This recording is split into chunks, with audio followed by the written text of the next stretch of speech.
Well, good morning. It's Thursday morning. No, it's Wednesday morning. Second to the last day. It's not a long day. A couple miles shorter than yesterday, and the terrain isn't as rugged.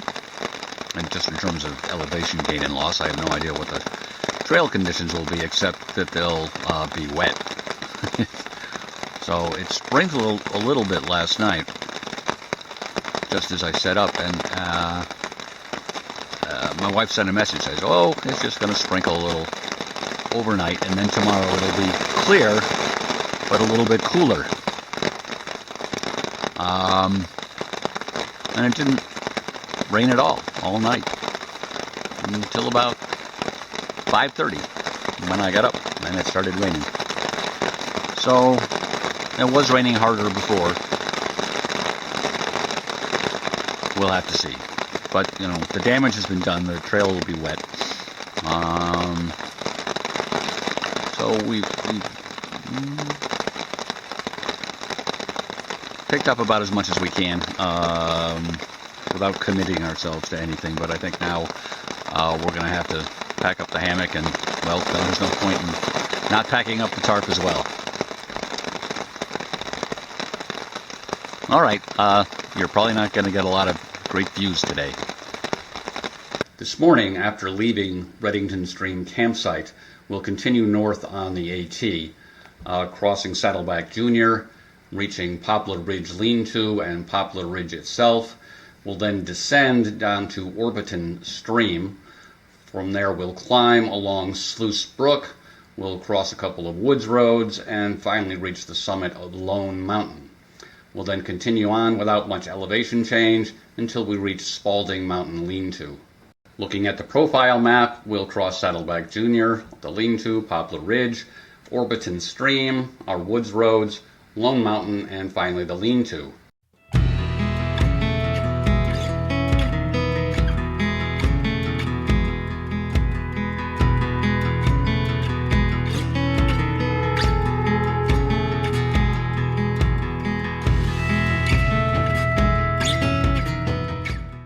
It's about 8:30, and we just crossed the summit of Saddleback Junior. A little windy up there. So that was 1.3 miles, about an hour and a quarter. Not a great time, but the weather doesn't help, you know, in that. So it's a ways. I think it's 1.4 down to the Poplar Ridge shelter. That's the next place where we'll know where we are.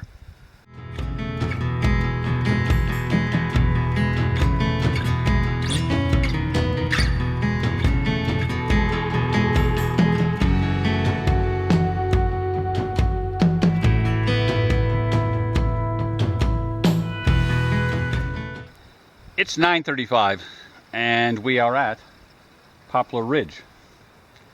I'm glad they put up a sign, so I was sure when I was here. I don't know if you're big into tree identification. I'm really not, but I can tell a spruce from a poplar. There are no poplars up here. Anyway, so this is 2/10 of a mile past the Lean-To. There were a couple of guys still in the Lean-To, getting packed up for the day, headed out to Route 4, going into Rangeley. So I didn't film there. And we now have 2.5 miles to go, all downhill, down to Orbeton Stream.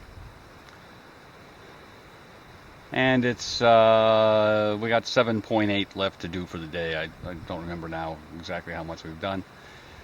And that's that. There is a little bit of brightening trend in the sky. Hopefully that trend will continue. I'd like to get a little bit drier. I'm mostly wet just from walking through wet underbrush. That's the way it is, and that's the way it'll stay unless we get some pretty serious sunshine.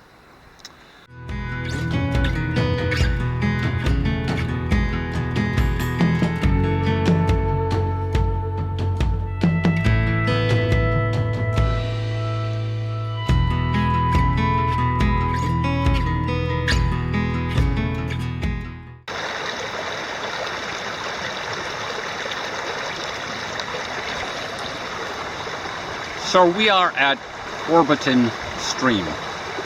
Got here about 5 after 11, and we're basically using it as an opportunity to filter some more water. We didn't drink a whole lot of water this morning. It was cool weather, misty, foggy, didn't sweat much, and it was mostly downhill. But this afternoon we got mostly uphill, so we want a full tank of water. And that's going to take about half an hour again. So we do have some blue sky. And there's a lot of clouds too, but the weather continues to improve, and I'm drying out a little bit. I'm still kind of damp. So while we're here waiting for water to filter, I thought I'd bring up a subject. A lot of people who make backpacking videos talk, a lot about what they eat for lunch. And you may wonder, well, why doesn't Peter ever talk about what he eats for lunch? And the reason is, I don't eat lunch. I used to carry stuff to eat for lunch. A lot of it. And I'd carry it home again. And so I stopped doing that. I do have a little bit of what I call snack food. Which I'm not going to eat all of that either, but I got a little bit of cashews and a little bit of beef jerky. And now on the 6th day of the hike, here middle of the day, I am, starting to feel like, maybe I could eat a little. So if I did this for a couple weeks, I imagine I'd be eating lunch, but not as it is now. So we're about halfway through for the day, pretty exactly. And now we have to go up and up and up. About, I believe it was 1,700 feet of up.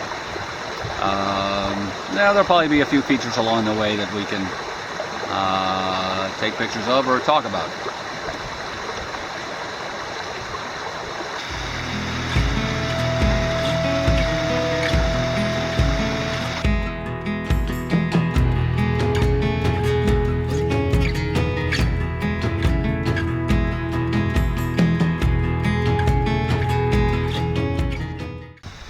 It's 1:15, and we have come to the second of 2 logging roads that we cross, and which means we've come 2 miles from Orbeton Stream, and we have 1 mile to go to get to the summit of Lone Mtn.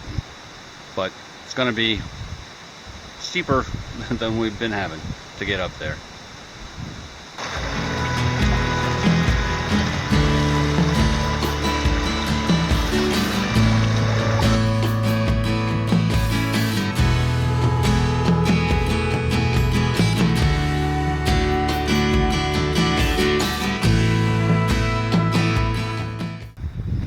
It is almost 1:45, and we are at the summit of Lone Mtn. Finally, that was a tough little climb. After we crossed the logging road is what it was. All right, so now it is 2.1 miles on to the shelter. Not a lot of elevation gain between here and there. So, and right at the moment I can't see a cloud in the sky. So, that's good.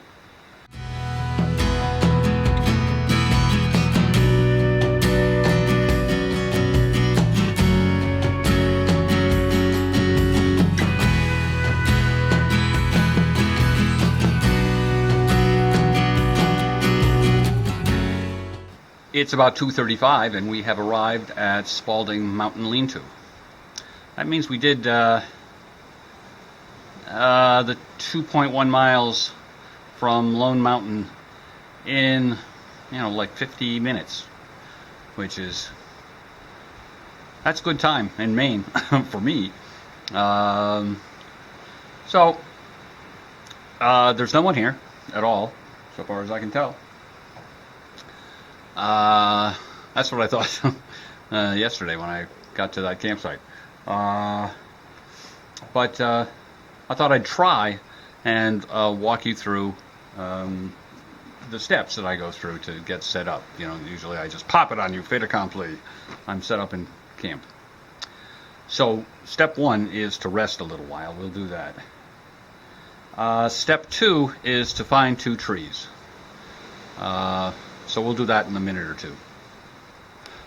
Well, it's now 10 minutes of 3 and I finally picked a spot. You know, there can be a place like this where there's lots of trees, and most of the combination of trees won't work out. Usually it's because there's something else in the way. But I found 2 good-sized trees here, good 8 inches each. There's this one that has that interesting bend in it, but that won't matter. And that nice and straight guy.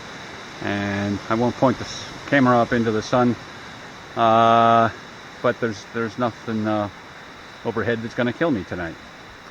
So trees are selected, but before we do anything further, we're going to go down and collect water, because we don't want to go to all the trouble of setting up only to find that there's no water. There's probably water, but it's the order I do things in.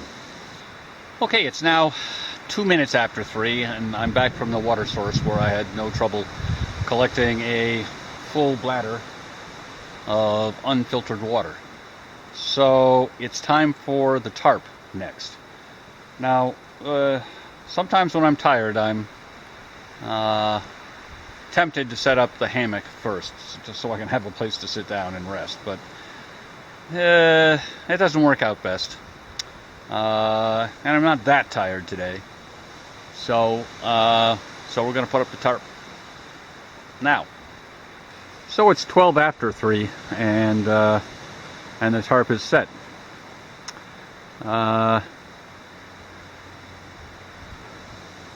I didn't really pick this spot for the fact that it gets some sunshine, but that's going to turn out to be a good thing, because the tarp and a lot of other stuff is damp. Well, the tarp isn't damp, it's soaking wet.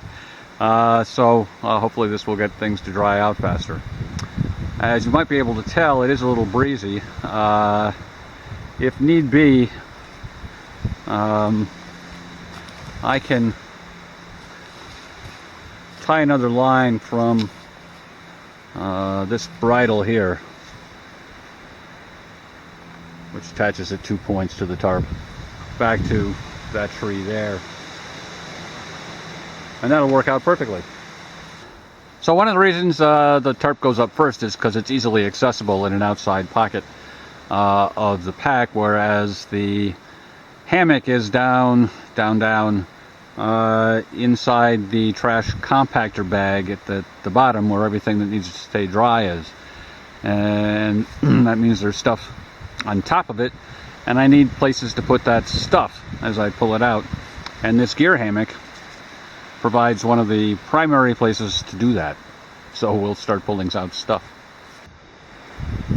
Okay, so I pulled out my clean water reservoir, and just hung that from one of the poles,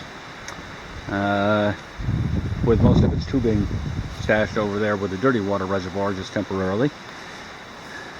And here in the gear hammock, I've got this is the tub that the dirty water reservoir lives in and is used to scoop water for it. There's my green ditty bag, green for gear, my cook kit, and my blue ditty bag, blue is for bathroom. So they're all nicely out of the way there. Down on the ground, I've got a piece of Tyvek, my Ursack is lying on it, and my hammock. So we need to do tree huggers first, so we'll pull those out, and well, I'll come back when there's a hammock.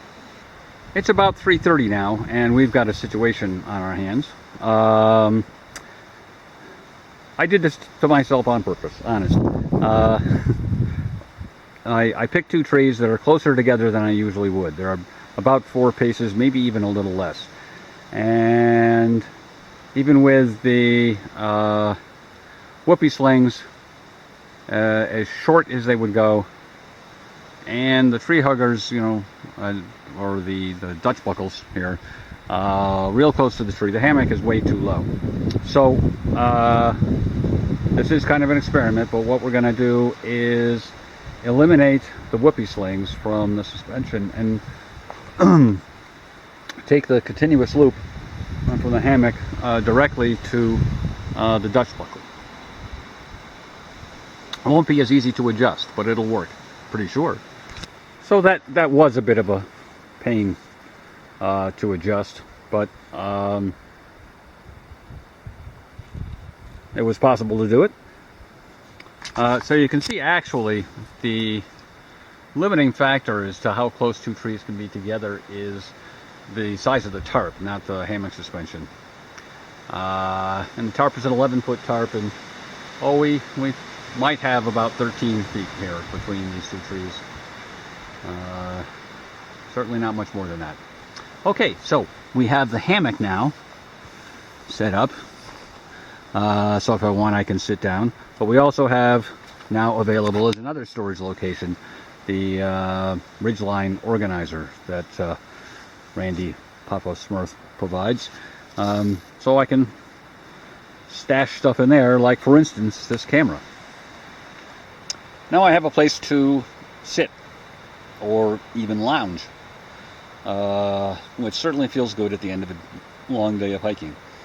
So at this point, once I'm comfortable and confident that I've found camp, I can use my iPhone, an app on there, in conjunction with my Delorme InReach SE, to send a message to my wife to let her know that I'm safe and sound in camp.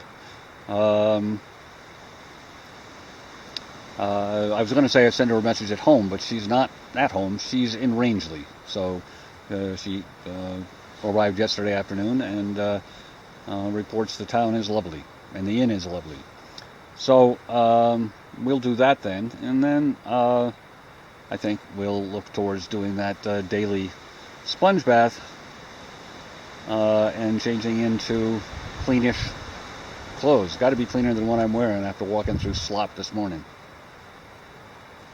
There you go. So, so that's what you miss every day when I go from I'm hiking to, oh look, I'm in camp. It's all of that, probably a little bit more. So it's about 4:35. Now we're all clean and yeah, pretty toasty. The temperature was cooler today in general. It's about mid 60s, as opposed to low 70s earlier in the week. So, and tonight Kim tells me it's going to be down to like 48 for a nighttime low, which we shouldn't have any trouble handling in our 40-degree quilts. So I made myself a nice little cup of cocoa. I'm carrying a bunch of cocoa, and this is the first I've made, and I'm sure the last. And now we have to pass time until time to do dinner. I just heard some voices down at the shelter, so I guess I will have company after all. So it's only about 6:15, but somehow I seem to be all done with my chores. To some degree I was hurrying along because I wanted to get in my top quilt where I'd be nice and snugly warm. The temperature is falling somewhat and the wind is blowing. So I did lower the tarp down to try to block that to some degree. And that seems to be working.